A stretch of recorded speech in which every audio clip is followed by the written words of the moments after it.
இயேசுப்பா, ஸ்தோத்திரம் ஆண்டவரே, எங்களை பாதுகாத்துக் கொள்ளுங்க ஆண்டவரே. மகளே சுமித்ரா, அந்த ஊசியை நீ நன்றாக கவனித்துப் பார்.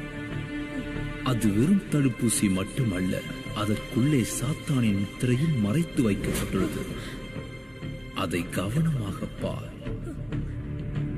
இதைத்தான் நீ வெளிப்படுத்தின விசேஷத்தில் வாசித்தாய். இந்த மிருகத்தின் முத்திரையை நீ தரித்துக் கொண்டால் பரலோக ராஜ்யத்தில் பிரவேசிக்க முடியாது.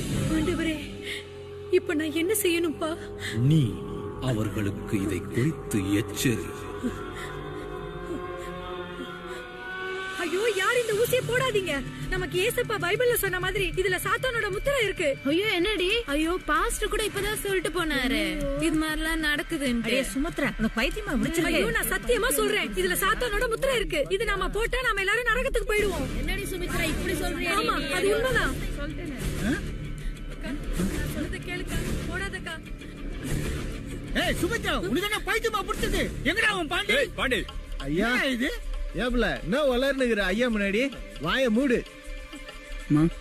ஜஸ்ட் ஒரு சிப்பு தான். அந்த சிப்பு தான் போடக்கூடாது.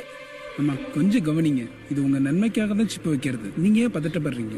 ஐயோ கடவுளே, யாருமே நம்ப மாட்டாங்களே, நான் என்ன செய்யறது? Then in the name of the Lord Jesus Christ, I warn you today, run away from it. இதிலிருந்து நீங்கள் விலகி ஓடுங்கள் என்று கர்த்தராகிய இயேசு கிறிஸ்துவின் நாமத்தில் இன்று நான் உங்களை எச்சரிக்கிறேன். மாட்டேன், என்ன நடந்தாலும் இந்த ஊசியை போட மாட்டேன். இந்த ஊசியை நாங்க போட முடியாது. வாடா போலாம். ஏய் புடிங்கடா அவளை.